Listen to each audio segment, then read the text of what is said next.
faire confiance et à Kolanda Biso Nangonga Oyo. Vous suivez partout à travers le monde. Bozali ebele bande konangai. Bamisusu bozali na bamboka ya France, bamusu bozali na Kasumbalesa, bamusu na Sakanya, batusu babenginga na Sakanya, bozali na Zambie, bozali na Port de Lobito, neto sabisinga na Port de Lobito, ndeko moko benginga ya na Swaziland, moko baza na Kenya. Bozali communauté congolaise de partout, même bao baza ba congolais te, vous nous suivez là mutu moko bisinga ke azayina ye azana posa yo kaka na mélange peu français avec le lingala parce que aza congolais te, mais il a aussi besoin de nous suivre. On a levé l'option de vous informer parce que makambo sur le kanamboka biso tozali ko informer bino sans déformer. Donc c'est parmi les objectifs qui nous poussent. Toyaka liboso na bino to solo la kana bino bande konangai. Alors ngana za na demande c'est moko nde boyebi ya liboso ezali avant otala notre vidéo, commencez par s'abonner. Et le quoi liboso ceux qui os abonnés te au s'abonner nan. Il y a mi balé ceux qui os abonnés au moins place comme j'aime, pardon, aimer vidéo. 3 au côté de commentaire, mais yasuka zo lien wana partager ngona mutu mususu. Alors, senga mutu mususu à s'abonner. Donc yo comme l'ambassadeur, ambassadrice nabiso par votre canal vidéo nabiso comme la mutu mususu peut senga ye à s'abonner vraiment et kozala très bien au songabiso. Bandeko, merci. Tokolobela likambo moko yozale ko créer polémique mingi depuis makambo ya congolité et bandi. Beaucoup de gens parlent trop de Katumbi. D'ailleurs balobi makambo congolité te parce que congolité ezaka la ivoirité ezoko kanate. Awa balongoli bato bazala ba congolais te awa Noël Tchania le bagage ali ko verrouiller accès na présidence na ba fonction régalienne de l'état kaka na bandeko wana pona ko éviter infiltration. Alors je crois que beaucoup mona bandeko nangai à quel niveau débat ne rebondir bandeko ya ensemble. Alors, un journaliste fait des révélations sur Katumbi. TV za radio te bokolanda comment il accuse Katumbi. Pour lui, Katumbi c'est quelqu'un oyo yaliko komalisusu te.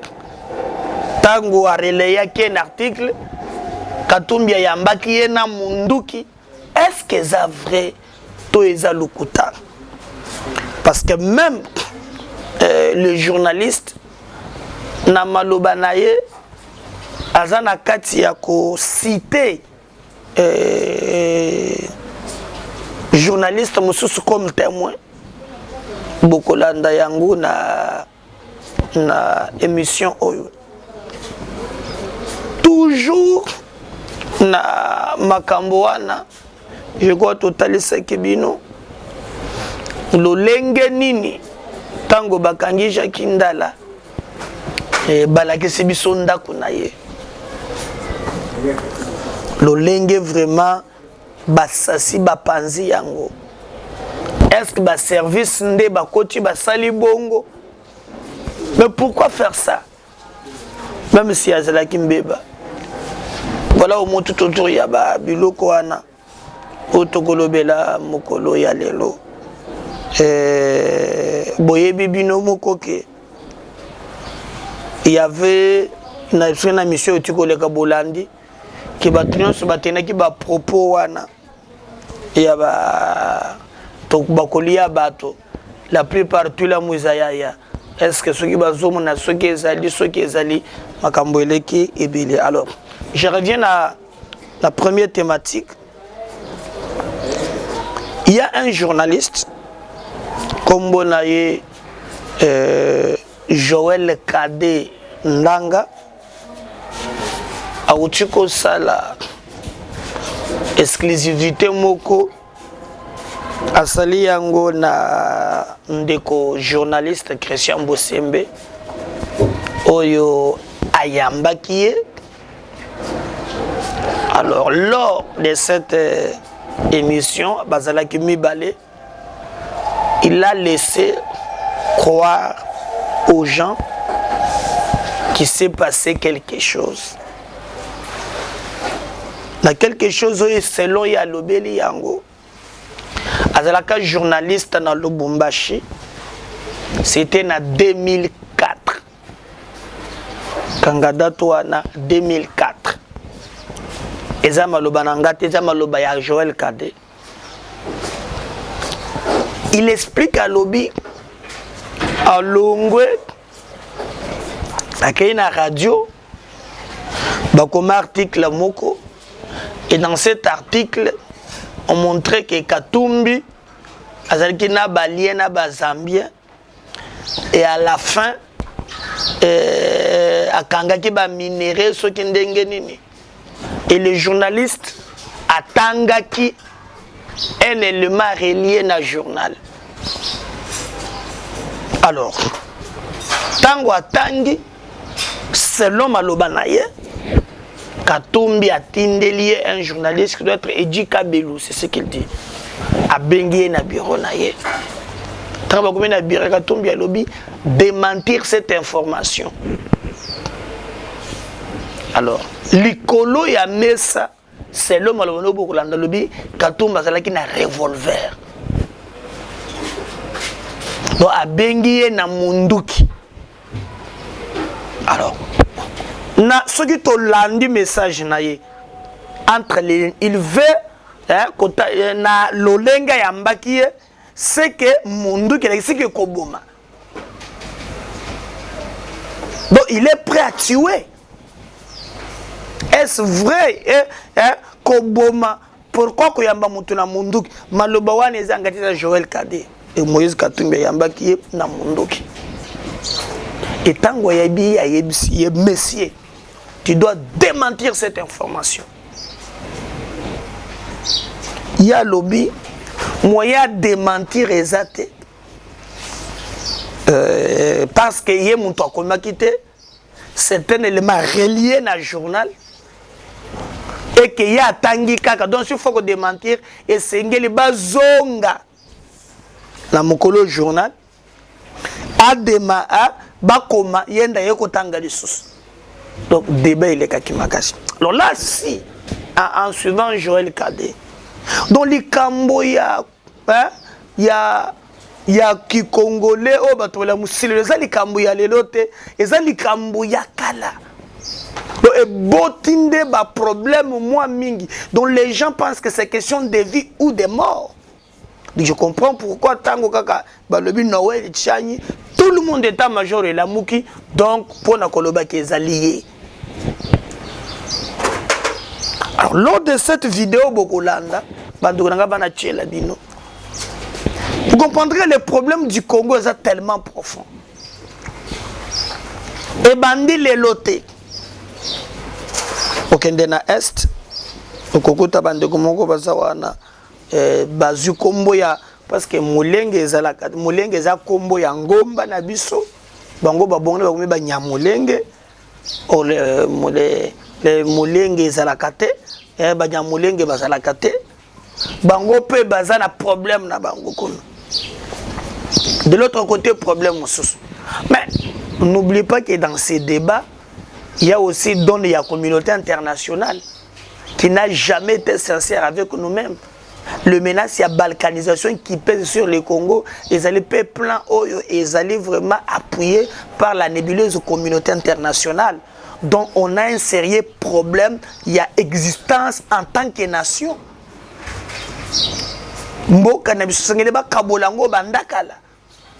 Mais c'est l'amour et la volonté de Dieu. Et c'est que tous à la unis. Et on a regretté quand même temps on a monaka ba message mususu oyo etalaka intégrité tozalaka diviser na kamwaka mais il y a des questions qui peuvent nous unir.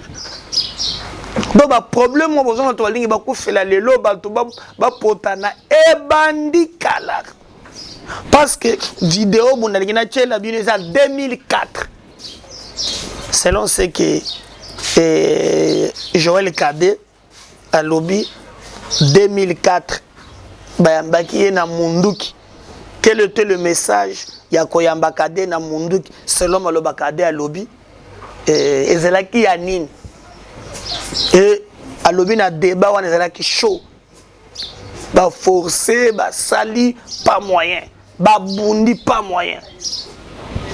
Donc je pense qu'il est grand temps que Congolais tous à la quand même moi éveillé autour il y a Likambouana to comprendre nini tozo sala to comprendre nini tozo loka parce que il s'agit là de l'identité ya mboka na biso en tant que nation et que batu mosusu boyo bazali ko le makamba ko comprendre te mais tango Cadet azu journaliste mosusu alobi Edika Belou si je ne me trompe pas les noms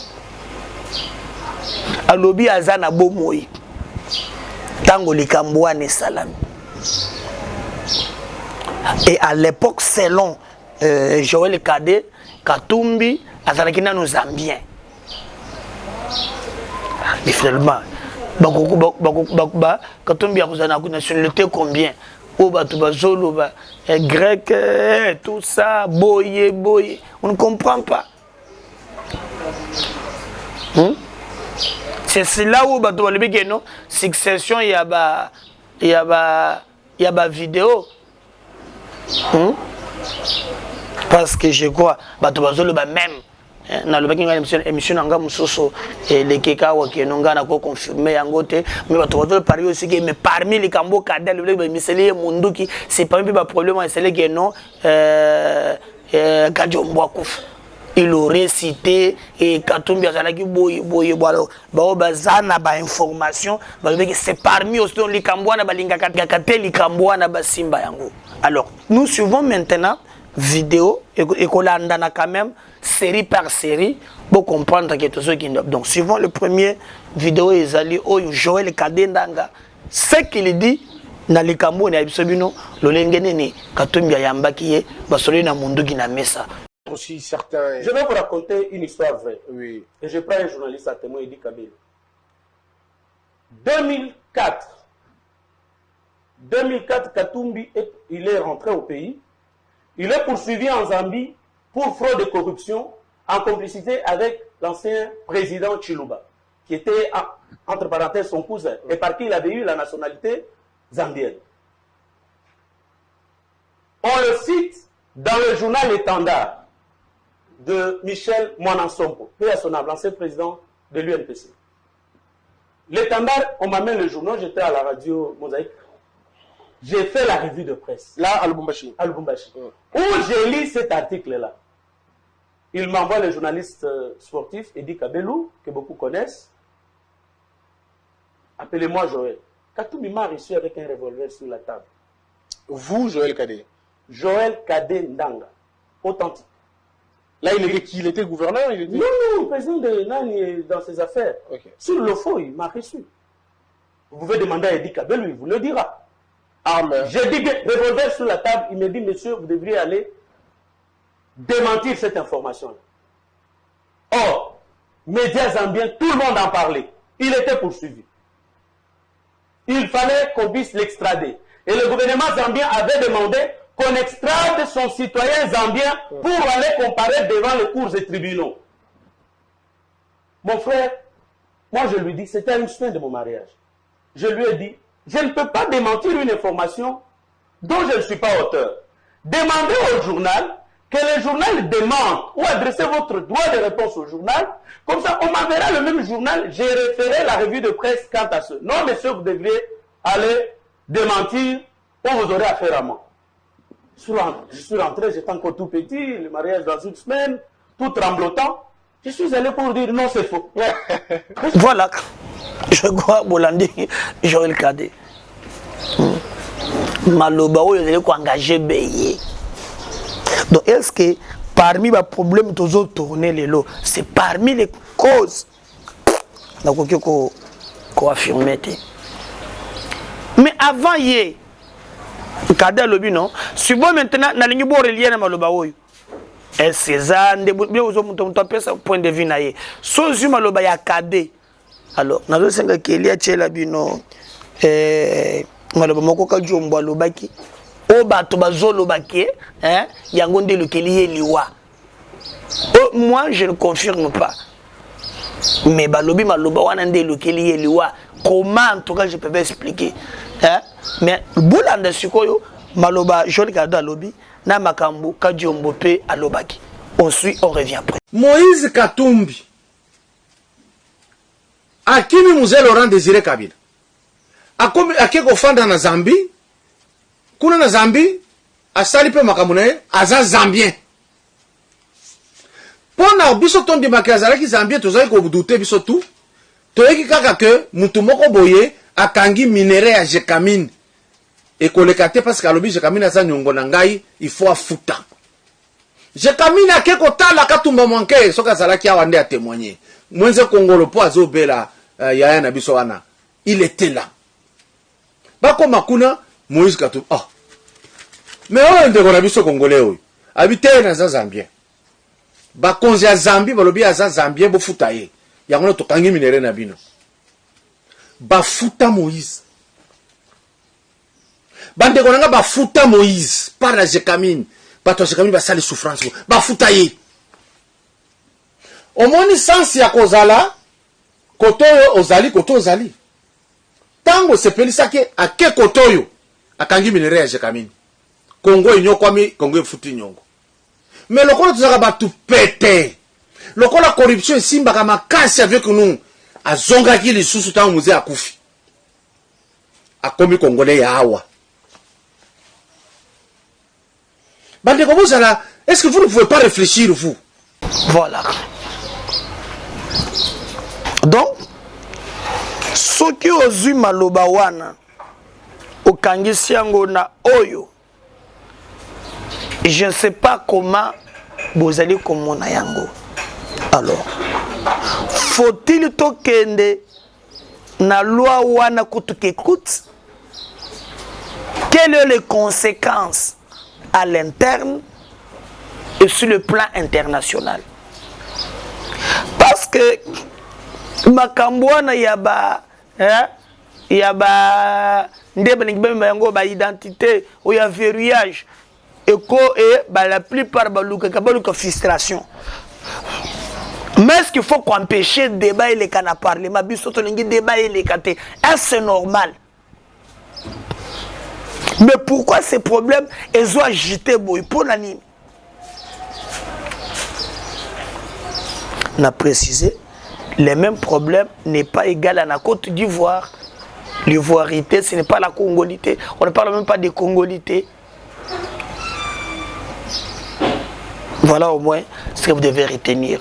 Mais en dehors de ça, il y a aussi quelqu'un qui avait fait aussi vidéo. La vidéo à Salaki. Et ils allaient rappeler Ngaï quelque chose. Toujours makambo moko moko. Oh Sir Moïse Katumbi, oh boyina boy.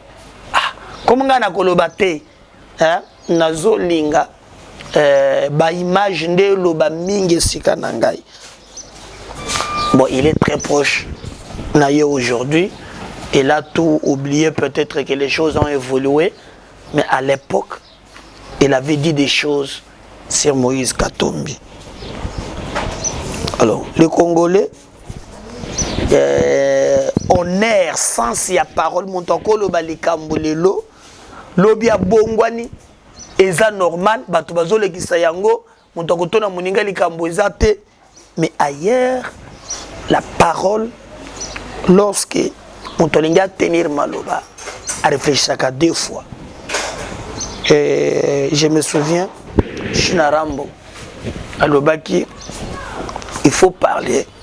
Si et seulement si tes propos sont plus forts que votre silence.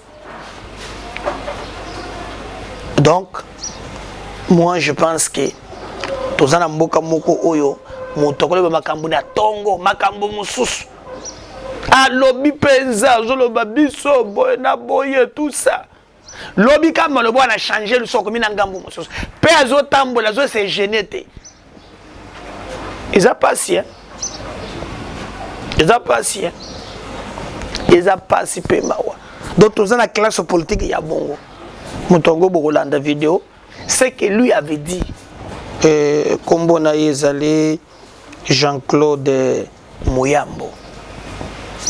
Il nous explique, hein, Katumbi boye, azo ba minéré, azo sala boye, azo piller Katanga, Katumbi. Lelo, il est devenu le défenseur numéro 1. Il y a Moïse Katumbi. D'ailleurs, vous avez même suivi na interview où il y a Otiko Sala mikolo ezalaki ba finga na ki même na Noël Tchani moyen ezalaki te même maloba oya lobaki bande kona ngai na kosenga bolanda yango bomeka ko imaginer versatilité ya homme politique congolais lo lengeni na ko bongwana sans vous expliquer quelque chose ba bongwani na ye akomi makambo mususu donc on tourne les cambo azati et les gens oublient si vite ba monto maloba kele ba mboka mususu bato bazaka na honnêteté bato ba respectaka peuple avant koloba ba deux fois c'est pour que même ba culture a ba démission a wezala kate parce que monto yebi que non au koloba boye ozongi le bi mususu au flouer peuple suivons ensemble ce que lui avait dit Jean-Claude Mouyambo. Vous êtes venu puisque je dois démontrer comment. Allons-y. Moïse est en train de vous. Ok. Voilà, c'est ça. Je vous donne encore un autre exemple. Quand moi je l'ai connu, on voyageait ensemble, puisqu'il avait la nationalité zambienne. Je connais ses méthodes. C'est ça le grand problème. Moi je connais comment il opère. Comment il n'obtient pas d'argent non plus. Mais vous voyagez ensemble. Non, moi je dis je voyageais en business, en fest. Je voyage toujours en business ou en fest. Moi je ne dis pas que j'avais beaucoup plus d'argent ou quoi, non. J'avais des moyens pour ma survie. Bon, après, lui commence à acheter des avions. Donc, avec quel argent? Vous vous dites qu'il n'avait pas d'argent. Oh, vous voulez savoir comment il a l'argent? Oui, c'est intéressant. Oui, c'est très intéressant. Comment il a eu l'argent tout d'abord? Nakanisi Nakini Boebi, mais c'est Kabasele. Kabasele avec des documents. Il y a beaucoup de Kabasele. Il y a Mpagna, les fabricants. C'était les fabricants. Il a fait ces histoires, je ne sais pas qu'est-ce qui lui a poussé un bon matin. À comme on a ministre, ils sont vivants, Ingele, tout le monde que je cite là-bas. Ingele photo, oui. Ingele photo. Akabata la tête. Voilà, après ça t'a la tête. Pesiye, mikanda bio konyon surtout. Naïba ki tenegeni niaza ki kuna nakin, aïba ki ke min moko, babenga kambola et ça n'a pas minéré. Le monsieur vient ici, il commence à travailler. La mine naïwan. Et ça, je vais vous donner les images. Vous avez ça? Non. Voilà, je vais vous donner les images. Le type commence à travailler. Un jour, j'étais dans mes multiples occupations. Moïse m'appelle. Quand je dis qu'il n'avait pas d'argent, il m'appelle, est-ce que tu peux m'accompagner Nambola? Président, excuse-moi, je suis très occupé. Madame, mon côté, quand même, on est président. Non, je l'appelais déjà président, non? Parce qu'il était, quand il est venu, il était président de TP Mazembe. Moi, je suis supporter de TP Mazembe. Il faut ma solo. Hollanda bien, c'est une histoire. Je lui dis, ok, je ne sais pas vous accompagner puisque je suis fort pris. Alors, il est parti avec ses collaborateurs de Tout-Puissant Mazembe. Moi, je me trouvais à ce moment-là, je pense, au centre-ville, et puis quelqu'un m'appelle. Oh, tu sais ce que Moïse vient de faire à Mbola? Je dis quoi? Il vient de faire quoi? Il dit non, il s'est bagarré là-bas. Et il a ordonné qu'on pille les biens de M. Kabassé. J'ai dit non, ce n'est pas vrai. C'est comme vous posez une question à BT. Vous avez ma cam. N'a vu téléphone, n'a bengi, n'a vu président. Oui, Ozaki. Oh. N'a bengi Moïse. N'a tout Ozaki. N'a dit oh non, je suis à la carrière. J'ai dit mais pas où tu es sanga bio sali ba dégâts kuna. Ah président, tika muto anazane kasai. N'a dit non président, tu ne peux pas faire des histoires comme ça. N'a pas quoi on était ensemble avec lui. Tu n'es pas ça, il habité. Azo travaille dans le Libanais moko. Azo bimisa ba minéré, azo futa ba tout bien. J'ai dit même ça azo futa ba tout bien. Tes problèmes nous arabes. Tu comprends? Et le lendemain, ba minéré on a ba piaki, ba creuser.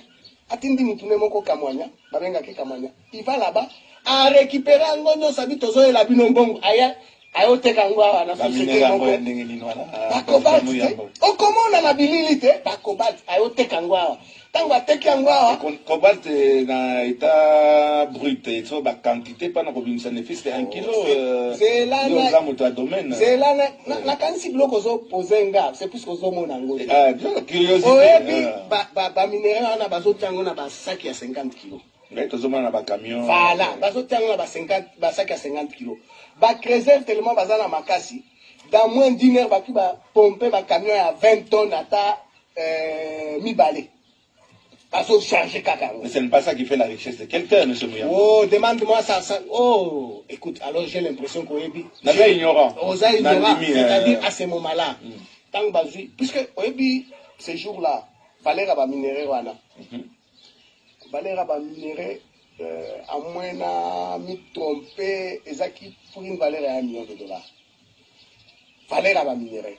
Et puis par tonne non, Valère va minérer nyonso wana. Et puis quand c'est les liti non, na ba mikanda na e ba biloko nyonso. Mais ya zaki ndemo tata ba pousse café. Ya comme na ba diamant na ba minérer. On a ko tuna ngate, on a des problèmes na ngate. Ngala zo démontrer comment l'homme place nini adimisa kimbongo. Ba ina ba minérer bateki. Ba zimbongo surplus puisque différence entre côté minéré et comment on dit bénéfice est énorme. Tu peux investir marge. Ok, investir $10, mais on dit à 200 ou 300. Et qu'est-ce qu'ils ont fait? Baké, ba fouti batouana. Tant ba fouti batouana, ba ngonde ba komi sikoyo, ba bando somba ba minéré directement entre temps. Tant ba bando somba ba minéré. Et c'est quand on a le domaine na minéré. Une semaine, 2 semaines, les belés aux eaux doublées, je vais te dire que Kabasela, ça Koufi n'a été sur Ebi à Koufi. Si tu n'as pas de problème, on a plus qu'à ta qui crise à Koufi.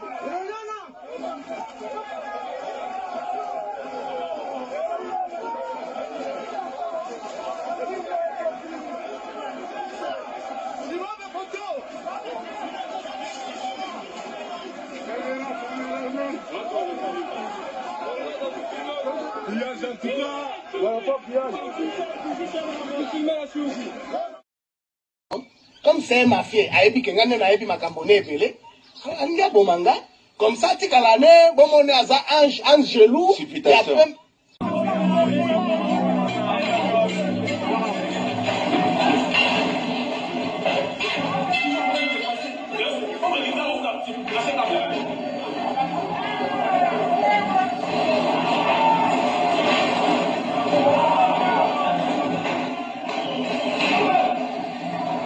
Ce sont des fanatiques de Mazembe qui constituent des jeunes gens qui n'ont pas éduqué, qui n'ont pas d'emploi, que Moïse entretient en leur donnant des dons, en leur donnant des avantages.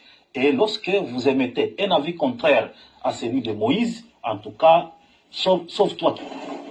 Jean-Claude Mouyambo ne peut que constater les dégâts provoqués par les partis.